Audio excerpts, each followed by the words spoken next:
Hello everyone, this is LO. Imagine you are a government official in 15th century China.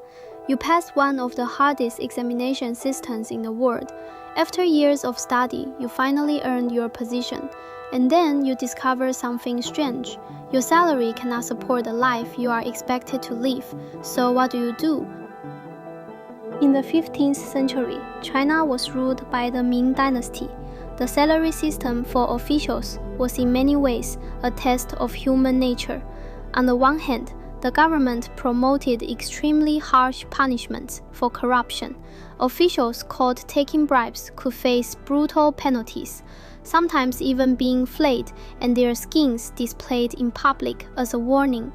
And yet, the Ming dynasty earned another reputation. It became known as a place that produced an extraordinary number of corrupt officials. Which raises an obvious question. If corruption was punished so severely, why did it appear everywhere? The problem was not the moral character of the officials. The problem was the salary system itself. The salaries of Ming officials were nominally paid in green, but what they actually received was green plus a portion that had been forcibly converted into other things: silver, paper money, silk, clothes, pepper, and so on. And the conversion rates were extremely unfavorable to the officials receiving them. This was what was known as bense and zhese. For example, suppose an official's nominal salary was 100 zhese of green. In reality, the official might receive only 40 zhese of actual green, which was the bense portion. The remaining 60 zhese would not be paid in green at all. Instead, it would be forcibly converted into other things. That substituted portion was called zhese. Bense referred to the original form in which the salary was supposed to be paid.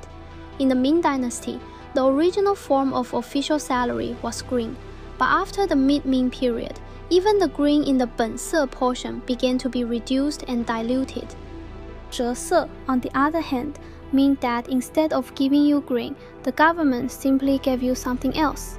The converted payment could take many forms: silver, Baochao paper money, silk, clothes, pepper, sappanwood, and other goods, and the conversion rates were set by the government, usually below market value.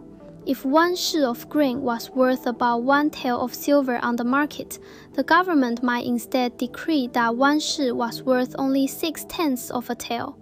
Or worse, it might convert the payment directly into Baochao paper money, and Baochao was the most disastrous part of the entire system.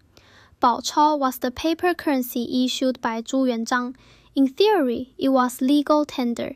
In reality, it could not be exchanged for silver and did not hold its value.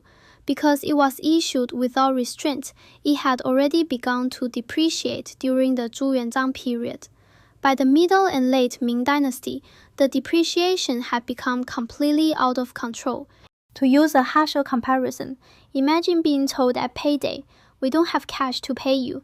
Here's a pile of vouchers instead. Vouchers you can't exchange for money, that nobody wants, and that you are not allowed to refuse." For officials, this system of zhese was a disaster. With every round of conversion, the real value of your salary dropped dramatically. Historical records show cases like this. Originally, 1 string of Baochao was theoretically equal to 1 tael of silver, but in the marketplace, its real value might fall to only a few hundred copper coins. Sometimes it was worth less than 1/10 of its intended value.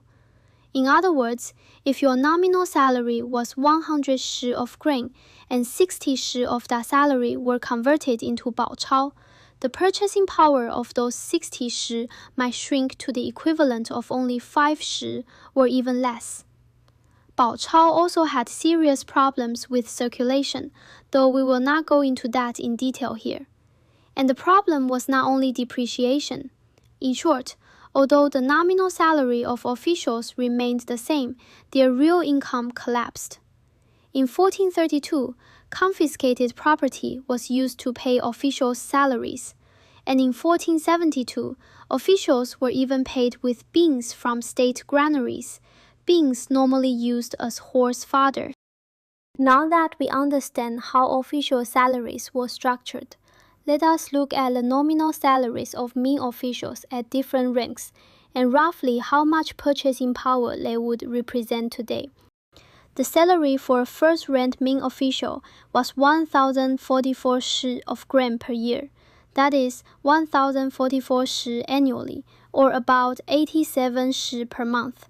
If we convert that amount into silver based on contemporary grain prices, what would it look like?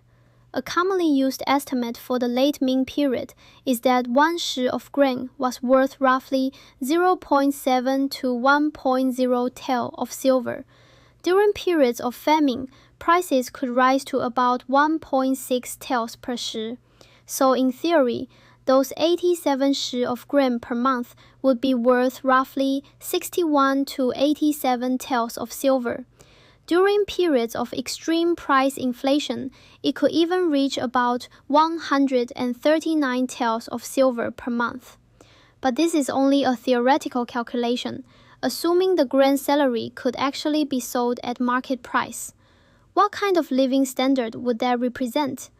A more intuitive way is to convert it into the purchasing power of rice. In the Ming dynasty, shi was a unit of volume rather than weight, and its exact size varied by region. But as a rough approximation, 1 shi can be thought of as about 75 to 80 kilograms of rice. That means 87 shi per month would equal roughly 6.5 to 7 tons of rice. If we estimate using modern rice prices, that amount of rice would be worth about 32 to 56,000 RMB per month. In US dollars, that's roughly $4,600 to $8,100. In other words, if your salary had the purchasing power to buy that much rice, it would fall roughly in that range today. But if the salary sounds so high, why were officials still so poor? Because much of the grain salary was converted through zhese, the forced substitution of other goods, into things that were often nearly worthless. How absurd could this conversion become? According to conversion ratios recorded in 1434, the real market value of official salaries could fall to only about 4% of their original value. This does not mean every official, every year, always received only 4%. Rather, it shows that when the system became severely distorted, official salaries as fiscal payments had collapsed to something almost symbolic. So does 4% after conversion simply mean the official salary multiplied by 4%? In analytical terms, you can think of it that way. But historically speaking, this represents a lower bound scenario rather than the normal situation. Even so, we can still use that 4% figure for a rough illustration. Earlier, we estimated the purchasing power of a first-rank official salary at 32,000 to 56,000 RMB per month. If we multiply that by 4%, we get roughly 1,280 to 2,240 RMB per month. That is about 185 to 325 US dollars a month. At that point, the problem is no longer poverty. It becomes something close to absurd. Imagine this. On paper, you are a high-ranking official of the empire, a pillar of the state. Yet the real disposable income you receive is roughly equivalent to the minimum wage in a mid-sized Chinese city today. And your required expenses include proper clothing, retainers and attendants, social obligations, official travel, and supporting an extended family network. This is not simply financial hardship, it is a system that no longer works. In this context, corruption is no longer just a moral issue. In such a structure, without extra income, an official simply cannot perform his duties. If he cannot perform his duties, he risks losing his position. Losing his position could endanger his entire family. In that sense, great income was not simply a personal moral failure. It functioned as an unofficial patch for a broken system. To see the difference more clearly, we can compare this with the Tang dynasty.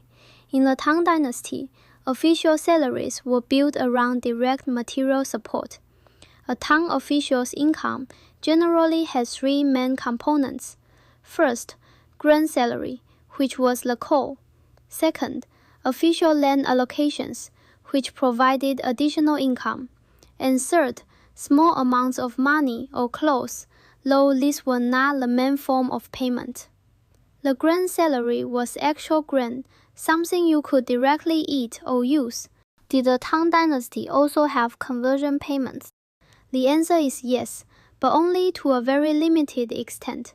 Usually, the converted portion was only a few percent, sometimes rising to around 10%, and these conversions were adjustable and reversible. In the Tang period, such conversions usually occurred in specific situations, places where transportation was difficult, temporary fiscal adjustments, or occasional local administrative practices. More importantly, these conversions were not a permanent system. The proportions were relatively small. They were usually calculated close to market value, and they were not normally paid in depreciating currency. In other words, the Tang dynasty did not have a system that systematically converted official salaries into worthless money. On paper, the salary scales of Tang and Ming officials were actually quite similar, but 1,000 shi in the Tang dynasty was something you could realistically expect to receive. It meant that most of the payment was delivered in actual grain that could be directly consumed or sold in functioning markets. Conversions were limited and usually close to market value, and the living costs of officials roughly matched what the system expected. For Tang officials, this meant that, for lower-ranking officials, their monthly salary was essentially the food supply for the household. For higher officials, it provided a stable and reliable financial base. In other words, Tang salaries actually fulfilled their purpose of supporting officials. By contrast, 1,000 shi in the Ming dynasty was a design value, not a received value. It represented what the system claimed you were worth, not what the state actually paid you. The salary no longer functioned as support. It had become little more than a symbol of status. Imagine two contracts. Both promise a salary of about $4,000 a month. A Tang-style contract means you actually receive that $4,000 in cash, paid on time, and you can spend it. A Ming-style contract means you are paid $4,000 in vouchers instead. They can only be used in certain places, and their value keeps falling, and you are not allowed to refuse them. Would you really say those two salaries are the same? Obviously not. The Ming state did not fail to design a salary system. In fact, it largely copied the salary ranking structure used in earlier dynasties, such as the Tang. But its fiscal capacity and its willingness to actually pay those salaries no longer matched that system. This is why we cannot simply convert Ming salaries directly into modern currency, because that would assume the salary was fully paid and had stable purchasing power. In reality, the system of zhese reduced much of that salary to little more than its nominal value. So a more accurate way to describe it is this. On paper, he belonged to the high-income class, but in real life, he often lived in a state of cash poverty. Many officials serving in the capital were even targeted by moneylenders, and once they were transferred to posts in the provinces, they often lacked the travel funds or allowances needed to reach their new positions. Simply getting to their assignment could become a serious problem. In some cases, creditors would even follow them. This meant that some officials could never fully escape their debts. At that point, the situation went far beyond mere financial embarrassment. Yet, even these already meager salaries were often not paid on time. The Ming government suffered from severely insufficient tax revenue and constant fiscal strain. At times, the state was so short of money that it struggled to function normally. Official salaries could not even be paid regularly. Meanwhile, the expenses of the imperial household kept growing. Historical records even mention that some counties had only 27 taels of silver in public funds for an entire year, while the emperor's daily expenditure could reach 36 taels of silver. The government's governing approach toward officials combined low salaries, harsh punishments, and moral expectations. It was a classic form of moralized governance. In effect, the message was, "We will not pay you properly, but we expect you to behave like a saint."